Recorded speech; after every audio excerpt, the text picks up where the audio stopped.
Alright, y'all. This is an episode I'm excited about. The loot system and how it'll work in the world of Identity Rebels. So there are different categories of loot to find in the open world and after completing missions. I've got Ultra Tech gear, which consists of chest armor, helmets, gloves, and footwear, weapons, assault rifles, pistols, shotguns, snipers, and more. I briefly went over those in a previous devlog. Then there's special ammo that when looting you can find and store on your character for future use. I like this idea because some games I play, when picking up consumables, especially in looter shooters, you must use them right away, at least when pertaining to special item and stuff regarding combat. This to me takes away from the strategy that you could possibly implement by utilizing the ammo. The next thing you'll be able to loot is gold. The lore of Identity Rebels states that it's in a time where paper money is no longer of value. Only gold and the likes of it are considered currency, and it's abundantly available in some areas, and others not so much. But all of this is considered loot, and each one serves specific purposes. Now, I wanted this to have a nice aesthetic to its style, and with that, each loot box has a certain look to it. Whenever opening them up, it even feels like whichever one it's allocated to. For example, each one has a unique sound effect when opening, and mind you, in game development, you have to do everything, even down to all sound effects. That's why I'm telling you this, so you can appreciate the work that's put in, you know? But as I was saying, each one has a specific sound effect, which is important because it adds immersion to the play experience. And for the weapon box, it sounds and looks like this. The Ultra Tech loot box is much bigger, so I wanted a sound that signifies that.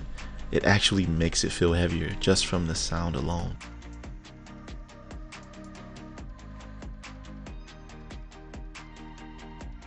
Here's the special ammo loot container, which is really cool looking, I think.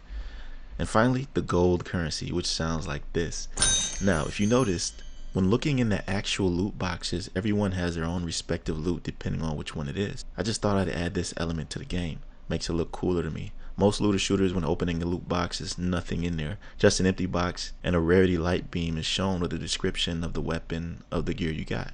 That's cool too. I just wanted to have both, and I might just add an exotic box, but I don't have enough exotic weapons or gear created yet to do something like that. So that's later on down the line. Now let me tell you how this loot system will all work. When it comes to weapons, the abilities on them are actually the attachments themselves. You'll not be able to add different attachments to your weapon like the Division or Ghost Recon, for example, because the attachment abilities are already defined. I've made magazine abilities, scope abilities, and muzzle abilities. And if you have a weapon with all three attachment abilities, then this weapon rarity is classed as a legendary. So 2 attachments for an epic and 1 for a rare. If the attachment is not named, then it's not considered an ability. It'll just be a standard attachment that does nothing extra, you know, more so for aesthetic purposes. And this is how weapon rarity is defined. I hope I didn't confuse you with that explanation. Here are a few examples of them. Ripple, Impactful, Blast for magazine type abilities. Then we got scope abilities, the ACOG 4, which is called Clear as Day, Reflexive, Deadly Distance. And then we got some muzzle abilities, Undetectable, Intuned, and Lethal.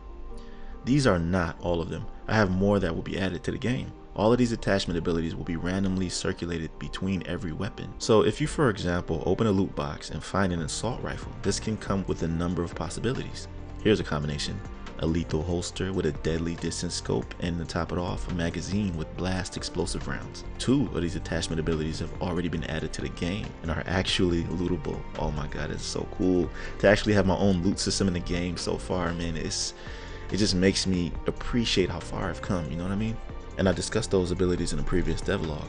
They're called Close Quarters and Deadly Distance. If you want to check that video out, I'll have a link to it in the description. So from here on out, it's just a matter of adding all of the others to the game. Now there's an entire system in which Ultra Tech consists of, with a stim pack core and the specific abilities that synergize with them, but I haven't added that to the game yet, or the perks that boots, gloves, and helmets come with. You'll need to wait for me to discuss that aspect in a future devlog. But before I end this episode, I'll explain to you the special ammo and how it'll work with the system I got.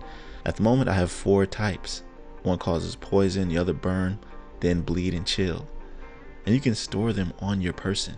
Sometimes they benefit you and sometimes they'll hurt you. What I mean by that is, if you're, for example, in a dead zone, which is cold and has periodic blizzards and storms, not a really good time to hang out there. Also, it's the home of the infamous Jason Himitsu, whom you'll hear all about later on. That ammo type, liquid nitrogen, which causes the chill status effect, is found in abundance there. But if you encounter the polar primate abominate and attempt to shoot him with that ammo, it'll do nothing but anger him more. Matter of fact, It'll make him stronger because he's native to that area, therefore immune to it. So be careful how you decide to utilize whichever ammo you're using. Another fact about special ammo is that exotic weapons already have this special ammo type baked within its weapon itself. Jason Himitsu's cold-hearted exotic assault rifle uses liquid nitrogen rounds. They're part of its talent, so you can't use any special ammo rounds with exotic weapons. They're already defined. And this, I believe, makes it so that exotics aren't too powerful. And on the flip side, gives the legendary weapons along with their attachment abilities a better chance to compete against them in combat. I hope this video gave you an understanding of how my loot system will work. I want it to be mostly grounded in realism, with a bit of fantasy as well. With the weapon abilities being actual attachments, I feel it's a nice integration. If you have any questions or suggestions about Identity Rebels, let me know down below. Also, like the video and subscribe to my channel to support, man. And if you want to join the Discord community, you're always welcome there as well. Thanks for watching to the end. By the way, y'all killing it with these subscribers. We're almost at 1,000, which is a goal I am so eager to reach. I'll see you in my next video. Peace.